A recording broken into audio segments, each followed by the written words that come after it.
Hello everyone and welcome to the Cuddle webinar that we have prepared for Ecuador today.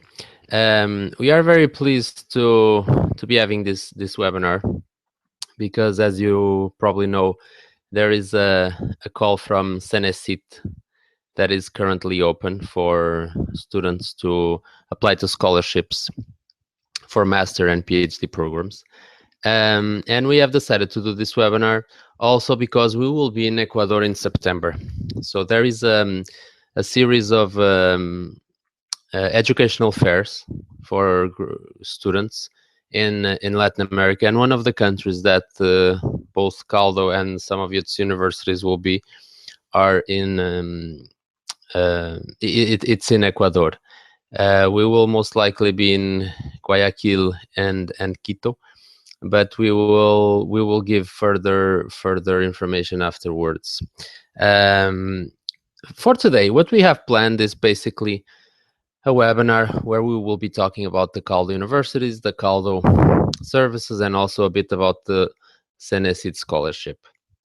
So the idea is to give you a brief overview of how you can apply to the scholarship and what sort of options our universities offer. The webinar is supposed to go for 35 to 40 minutes, and then you can ask any questions you may have at the time. For that, you should use the chat box that you should see on your right, and you just type in the questions. You can write to us in English or in Spanish. It's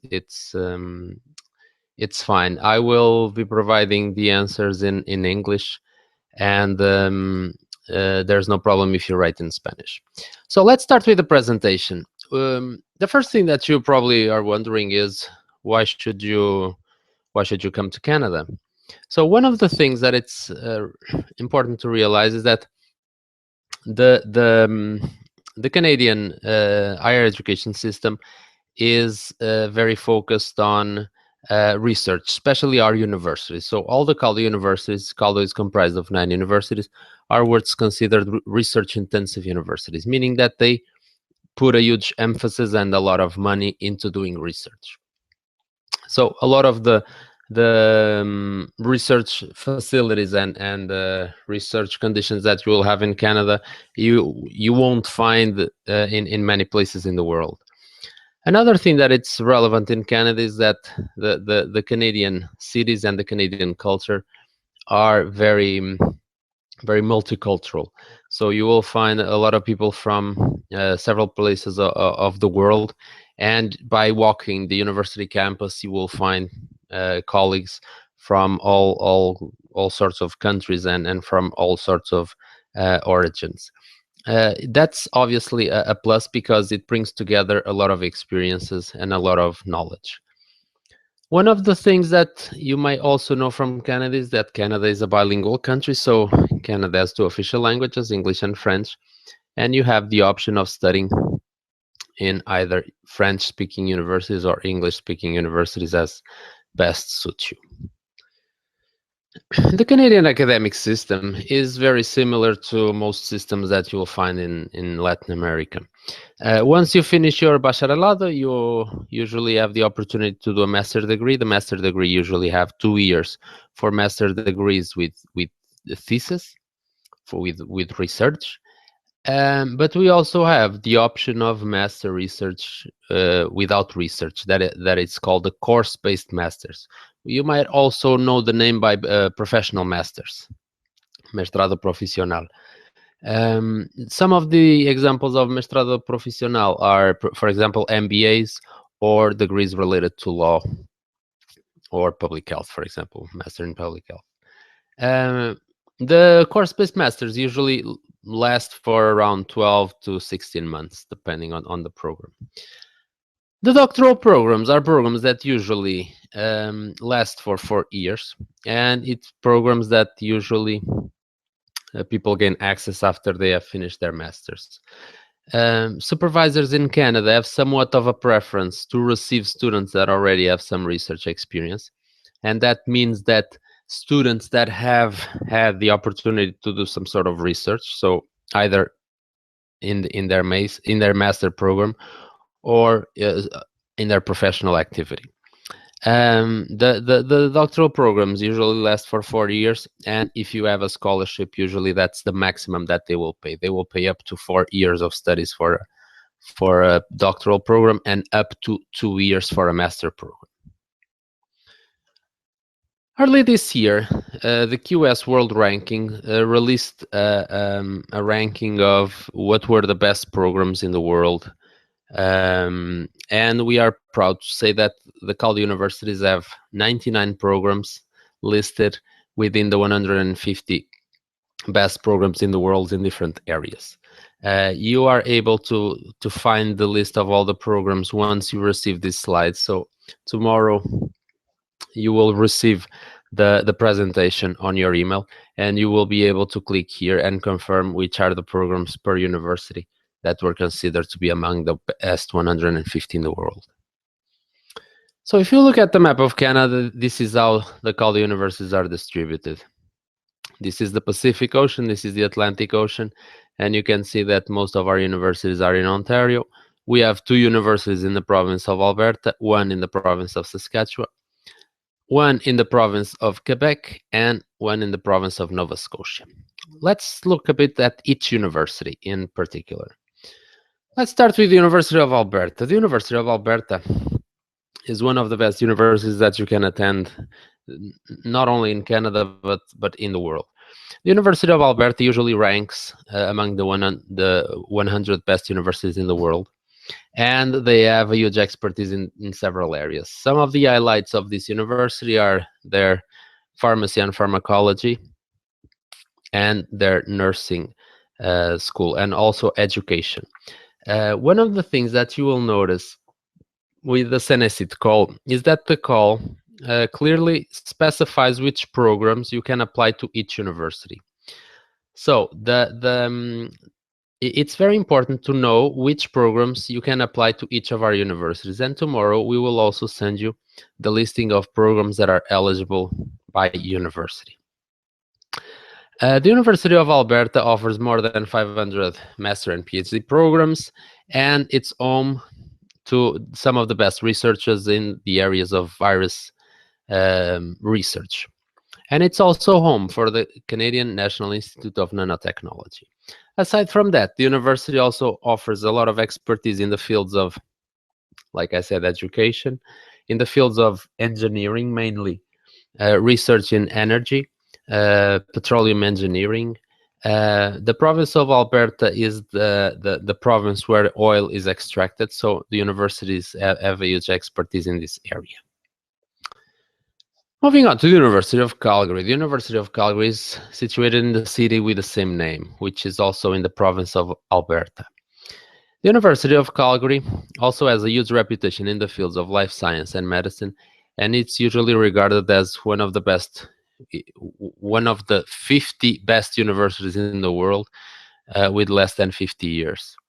This university, although being relatively new, has established a huge dominance in the fields of biomedical research, mainly neurosurgery, joint repair, and stem cell production, and also has a huge expertise in the fields of energy. The university ranks within the 100 best universities in the fields of medical research. The University of Dalhousie. The University of Dalhousie is located in the city of Halifax. This city is close to the Atlantic Ocean, and because of that, the University of Dalhousie has developed a huge expertise in ocean research. So it's one of the best universities in the world where you can do research in oceans.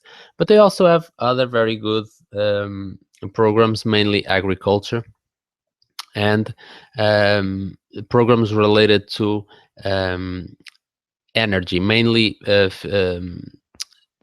the production of low-cost batteries. So the university has partnered with Tesla Motors from the USA, and they are working in developing a low-cost, high-efficient battery. Université Laval, it's located in the city of Quebec City. This is one of the most known cities in Canada because it aggregates both architecture from European style and North American style. And it's usually very, very popular among tourists because it's a very interesting and charismatic city. The Université Laval is the oldest Francophone university in North America, and it's one of the best universities for forestry research. You will also find that the university is housed to some of the best laboratories in Canada in the areas of optics and photonics, geomatics, and climate change studies. The university also has very big expertise in the fields of mining and mineral engineering. The University of Ottawa is located in the capital city of Canada, Ottawa. And because of that, it has developed a huge expertise in the fields of politics, social science, education. But they also have an excellent medical school. Actually, the University of Ottawa is among the 150 best universities in the medical field. They are also the biggest bilingual university in North America, meaning that they are the university that offers the most programs in either French and English. And they have several state-of-the-art research laboratories, including photonics and construction laboratories and nanofabrication facilities. They are also home for the Max Planck Center for Extreme and Quantum Photonics. They have a lot of expertise in physics, with top researchers working in this university. Queen's University is located in the city of Kingston. The city of Kingston is halfway between Ottawa and Toronto. And this university has been consistently ranked as one of the 100 best universities in the world for the areas of geography and area science. They also have a lot of expertise in the areas of business, economics, and they have, in 2015, been in the news because a professor of the university received the Nobel Prize for Physics. So it's possible that you have heard about the university last year because of that. The university is also home for the Fuel Cell Research Center, High Performance Computing Laboratory, and Center for Health Services and Policy Research. This university also has a lot of expertise in the areas of in the medical field, mainly in cancer research. The University of Saskatchewan is located in the city with the same, in the province with the same name, in the city of Saskatoon. The University of Saskatchewan has developed a huge expertise in two main fields, agriculture and veterinary sciences. So if these are the areas that are of interest to you, this is definitely one of the best options that you can enroll in. The university is considered to be among the 150 best in the world in agriculture and among the 50 best universities in veterinary sciences. And it's also home for the Canadian Light Source. And it has developed over 400 commercial crop varieties, which gives a sign of how strong the research is in terms of agriculture in the University of Saskatchewan. The University of Waterloo, it's located in the city with the same name. And this university has developed a very big expertise in the areas of informational technology, mainly computer science, mathematics, in the areas of engineering and technology in general, and geography and area studies. Waterloo has become what it's known the Silicon Valley of the North, because it has attracted a lot of highly renowned companies such as Google. And that is because of the university, because the companies want to be near the university because it produces so many talents and it has such a high expertise in the fields of computer science and information technology in general. The only programs that you won't find in Waterloo are medical programs. There is no school of medicine at Waterloo. However, all of the other programs from engineering, sciences, you will find that some of its programs are among the best in the world. Finally, the University of Western, that is located in the city of London, Ontario. The University of Western has two areas that are probably among the best in the world, the areas of psychology and the areas of business. They rank among the 100 best universities in both of these areas and among the 150 best universities in the areas of geography, medicine, statistics, and chemical engineering. This university is a world leader in the areas of neurosciences, mainly the brain and mind study. It has some of the best professors in these areas. And one thing that it's interesting about all of our universities is that they are what's called comprehensive universities, meaning that they offer programs in all areas of knowledge. So from humanities, engineering, sciences, you will find all sorts of programs that are of interest to you. Even if one single university might not have everything that you're looking for, among the 9 universities, you will find definitely the type of program that you are looking for. Some other characteristics that make Calgary universities extremely appealing for international students. Like I said, all of our universities are comprehensive. They offer all sorts of programs in a variety of subjects, and they are all research intensive, meaning that all of the professors and all of the facilities are aimed towards doing research. Our universities are also used to receiving students from all over the world, so there's a huge expertise in managing international students. Usually our universities have what it's called an international office that provides assistance to international students. And the students have all sorts of services on campus, going from writing services to counseling, and from day-to-day resolution of day-to-day the resolution of day-to-day issues. And our universities also offer language schools, which may be of interest for students that are in need of improving language. Early in this year, there was a ranking of which were the 200 most relevant universities in terms of employment in the world. And we are glad to know that 4 Calgary universities were mentioned in this ranking, mainly the University of Waterloo, Queen's, Calgary, and Alberta. Obviously, this does not mean that the other universities will not provide good levels of employability. It just means that these 4 were considered to have some sort of advantage over most of the universities in the world. Talking a bit about Caldo and its services. So the Caldo office, first of all, it's important to realize that the Caldo office is part of the universities. We are not a private entity. So we are part of the universities, and we work to facilitate the placement of foreign students from Latin America.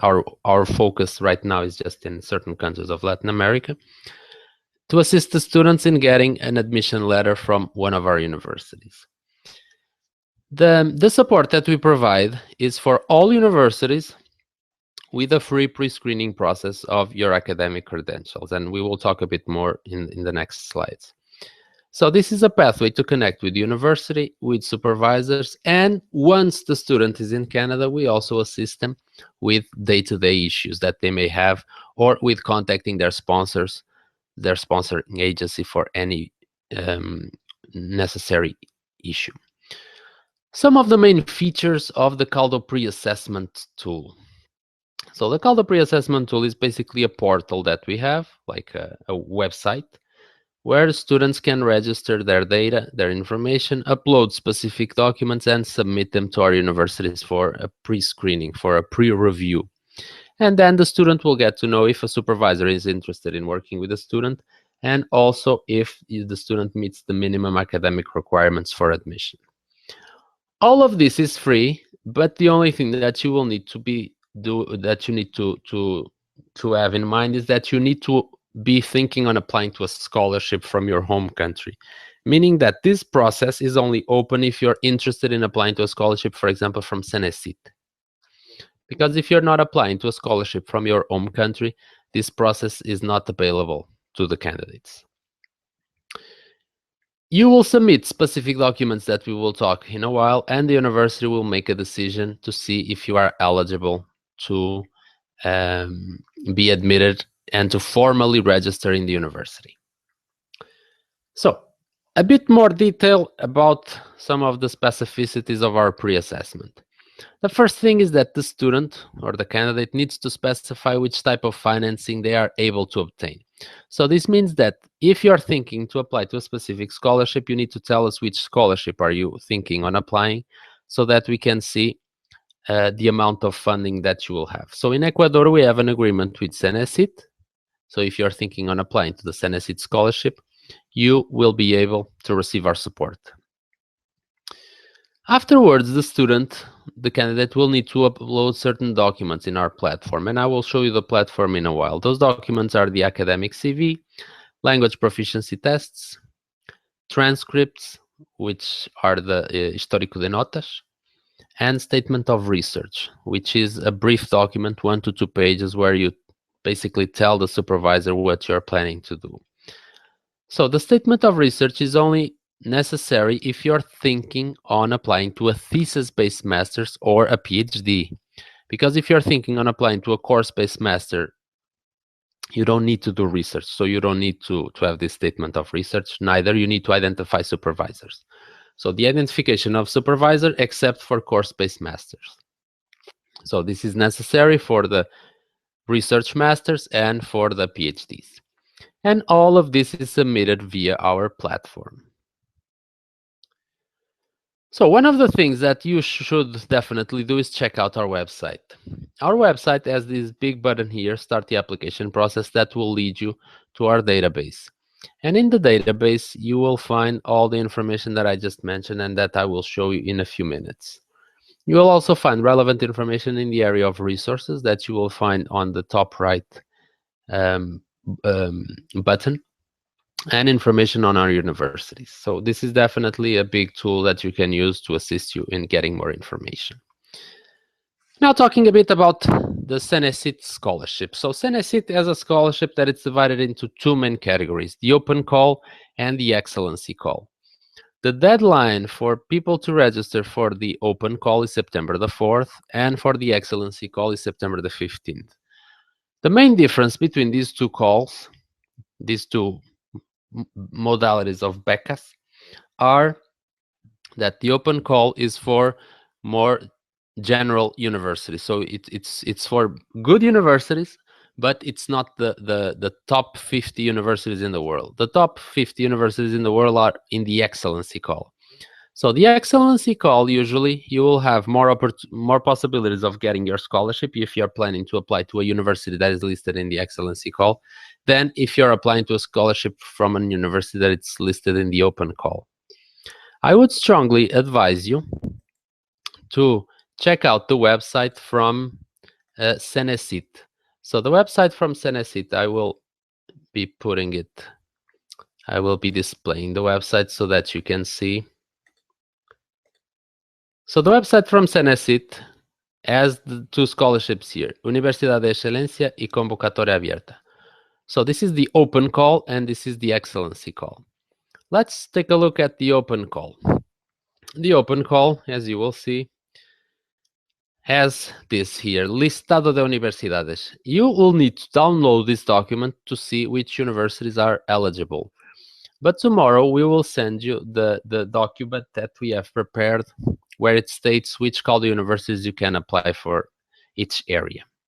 So, and also you should read all the things that are listed in the base de postulación that explains basically how the scholarship works. The excellency call,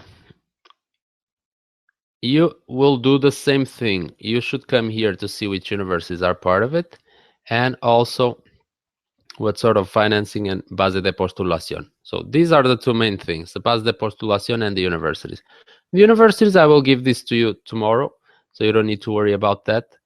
And the base de postulación, you should definitely read it. So one other thing that I would like to talk to you, and I will just make a brief pause here just to tell everyone that I will be answering questions at the end.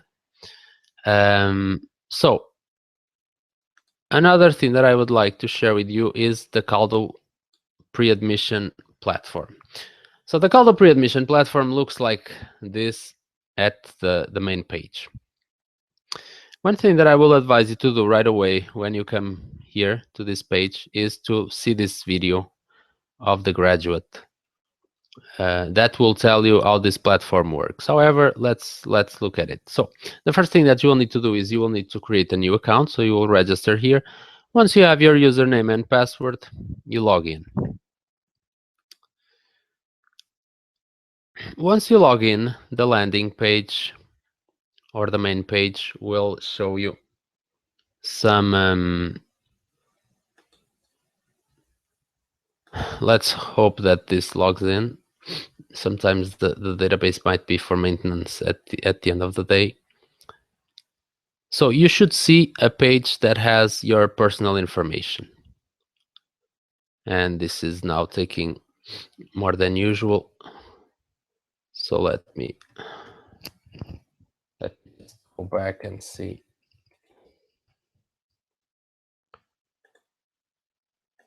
While this is uploading, I would just like to mention that any questions that you may have, you can send it to the email that I will be placing here in the chat box. So these are questions that you may have after the webinar is finished. And in the meantime, if you have questions, please feel free to write them down, because right now I'm noticing that I think that our platform is up for maintenance, which is not a good thing because it's just in the middle of our webinar. But that's what I think it's happening. So one of the things that I would be open now for is for questions. So please feel free to write down your questions, and in the meantime, I will see if I can have the Cuddle platform up and running for you to be able to see it. So feel free to write your questions, and I will be more than glad to answer them. One of the aspects that I would like to share with you is that tomorrow you will also be receiving some links with information that might be relevant for you. So mainly things related to immigration questions that you may have, how to come to Canada. So all of those more practical aspects of coming to Canada.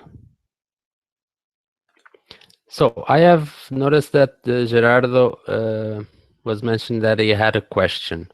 So Gerardo, I would be more than glad to answer the questions that you may have at this point, because there's something wrong with our database.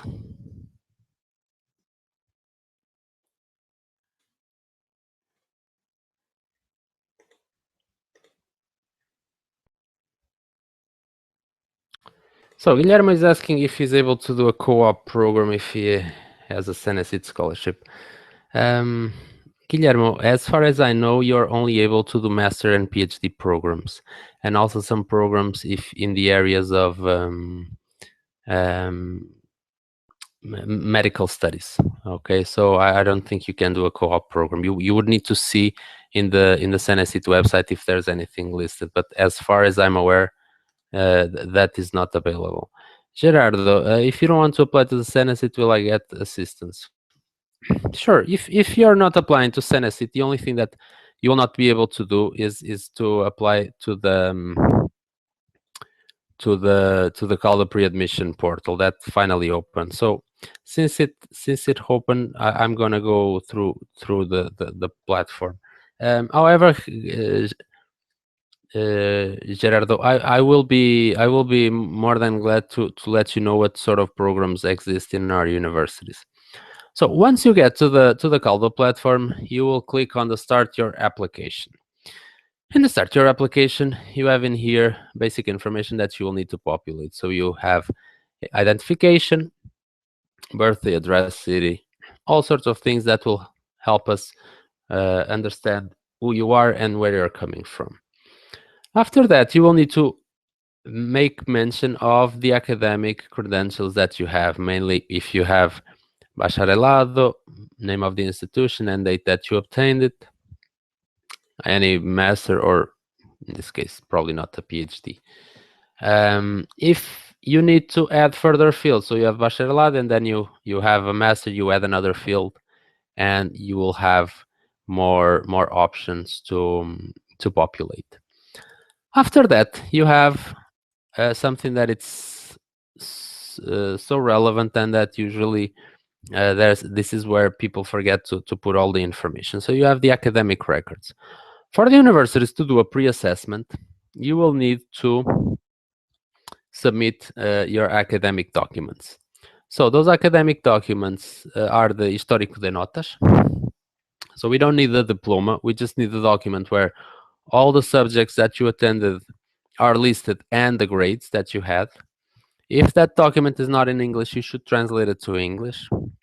And the translation should be done by a professional translator, not just by yourself.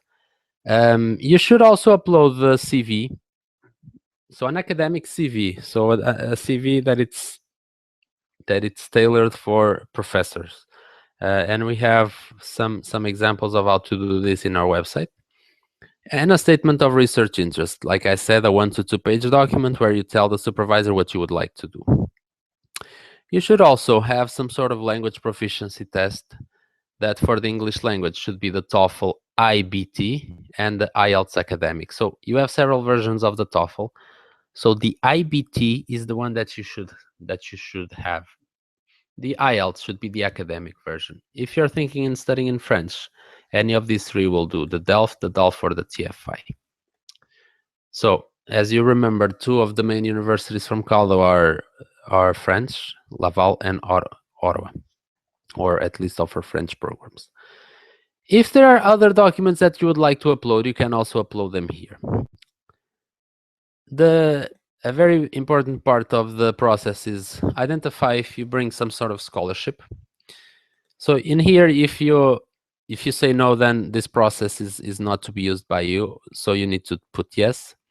And then you have in here specific scholarships. In your case, it would be Cenecit from Ecuador. Or if there is another one that you may be applying, just put other and write in here the name. Then you will be asked to provide an estimate of what type of program you're applying to. So if it's a full PhD, a postdoc, or a master program, or a visiting research, in case you're doing a PhD in Ecuador. Which is the predictable starting date. So this does not need to be the super accurate date, but a predicted date. And then you get to the program selection. So this is where you will look at the programs that our universities offer, and you should pick the ones that are of interest to you. So once you click choose a program, you are able to input here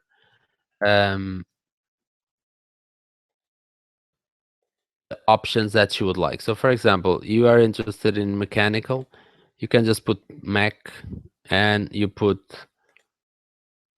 Dalhousie University, and you will get the programs that it offers, 2 masters and 1 PhD program. So usually it's 2 masters because sometimes one of them is the course and the other is the thesis-based master. Okay, the thing that I was talking about. So let's imagine that you want to apply to the master in engineering, and you select the program, and the program is listed here. Then if you're applying to the thesis-based option, you need to write down a supervisor. So you will put the name of the professor here. And you will need to put at least one name per university. So you will need to write at least the name of a supervisor. If you're applying to a thesis or a PhD, once again, you need to put at least identify one supervisor. You can upload as many programs as you would like, because there is no limit. So you can apply to, in theory, to all of our 9 universities, and for each one of them you need to identify at least a supervisor. And at Caldo, if you are not able to find the name of the professors in the university website, we are here to assist you on that. Once everything is done, if you have any comments, you can write them here. For example, let's imagine that you still don't have the TOEFL, the proficiency language test. You can write here, for example, when you are thinking on taking the test, and you save this application. Once this application is saved, you will go. Obviously, this is not saving because it's missing the name. However, if you save the application,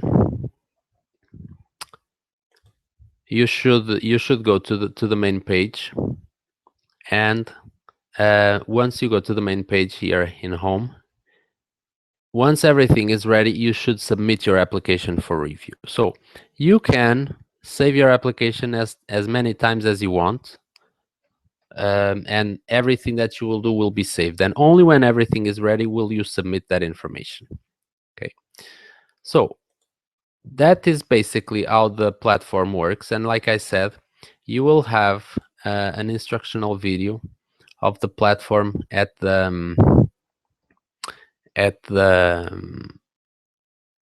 the landing page of the platform. So you have in there an instructional video.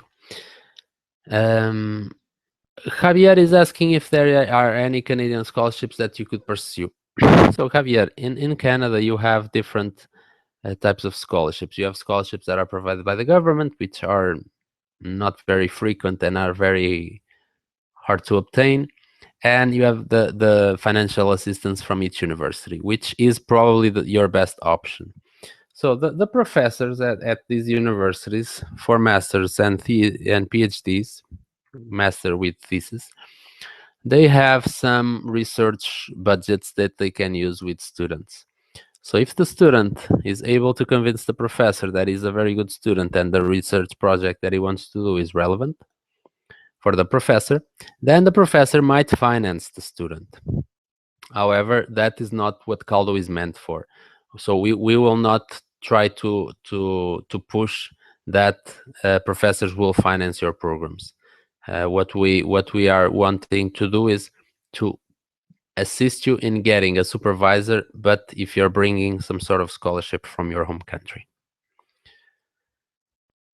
At this point, I would invite more people to make questions if you have questions at this point.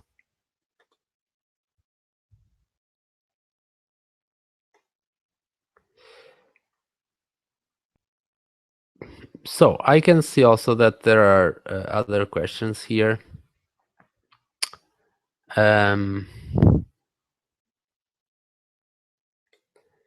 So someone, Javier, is asking if we could give some advice on how to prepare and get accepted at an international university. So all the resources and all the things that I've been talking about are the things that basically you should do to get admission at one university. So it's prepare a good statement of research, prepare a good CV, and have several documents ready, mainly the English proficiency test or the French, your academic materials, and also the recommendation letters. But for Caldo, for this pre-assessment, you don't yet need the recommendation letters. Anna is asking if everything with Caldo is done online. Usually it is, and we deal with several candidates, and we usually exchange emails, which has been a very easy way to convey the information. However, our office also has a phone number. So if you have any question that you feel that you would like to talk about, you can also call us, and we will be glad to help you with any questions that you may have. Fernanda is asking, what if I do not enroll in the call in CNS seat, but I want to apply to the scholarship? Well, Fernanda, the CNS seat is what provides the scholarship. So in this case, if you want to apply to the scholarship, you have to apply to CNS seat. William is applying to the University of Waterloo. And he's asking if $1,200 is enough to live in Waterloo.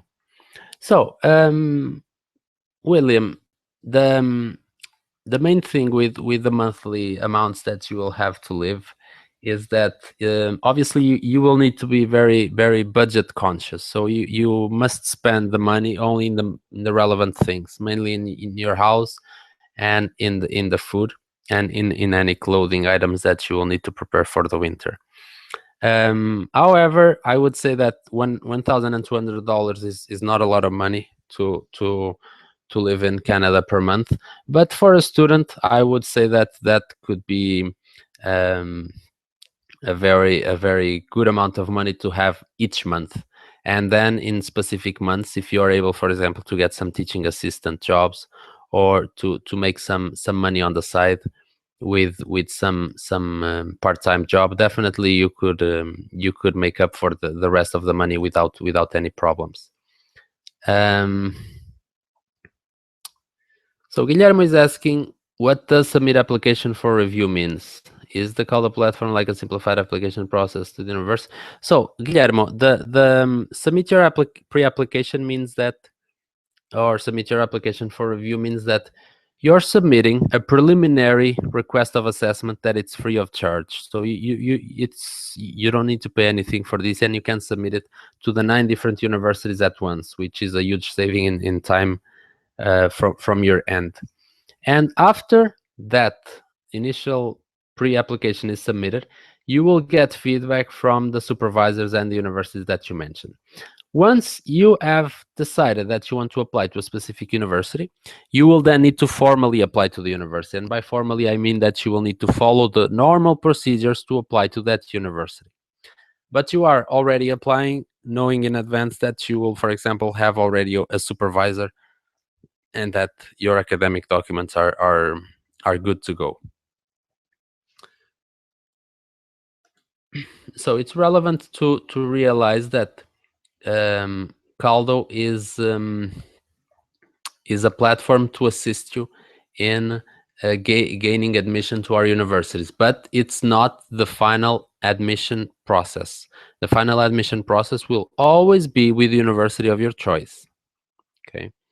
So I told you at the beginning that Caldo is part of the universities. That's why we are able to provide this sort of free service to the candidates that are thinking on bringing some sort of financing from their own country. So just to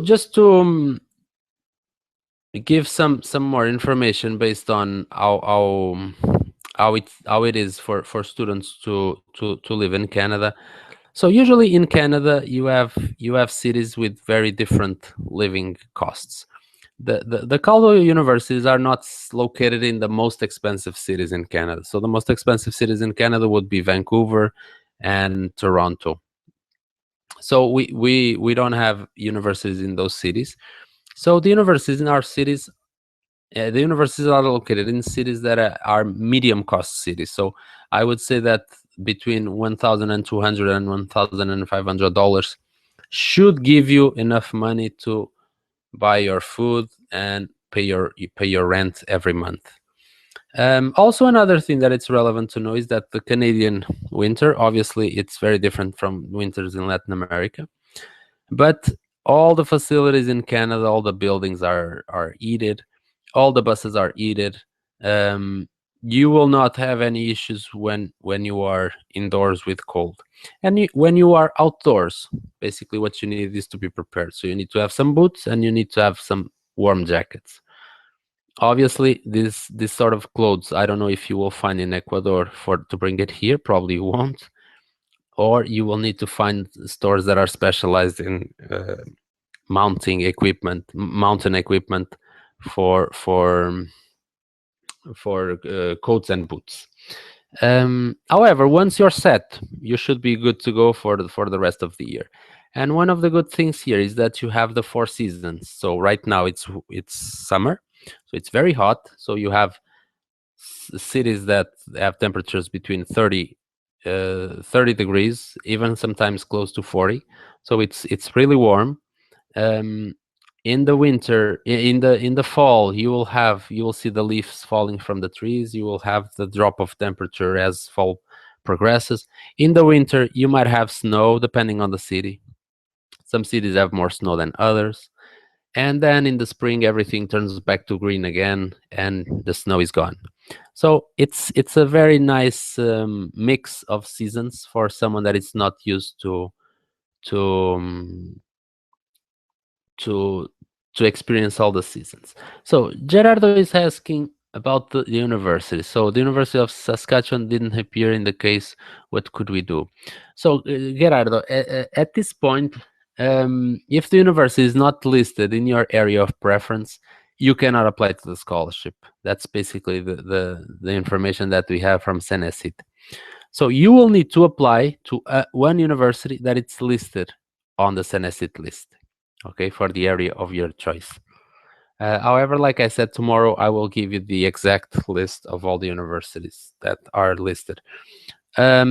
Usually the University of Saskatchewan, I think it's one of the universities that is not listed in too many areas. So you will probably find another Calgary University in the area of your preference.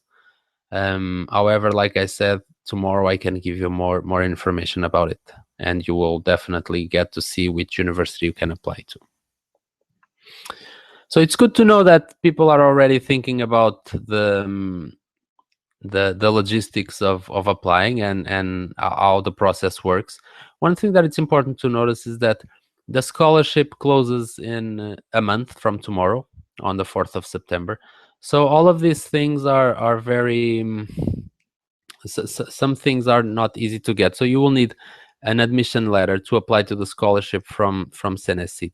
So an admission letter, it's basically a document stating that the university is offering you a place for you to study a master or a PhD program. And with that document, you will upload it in your application to Senesit.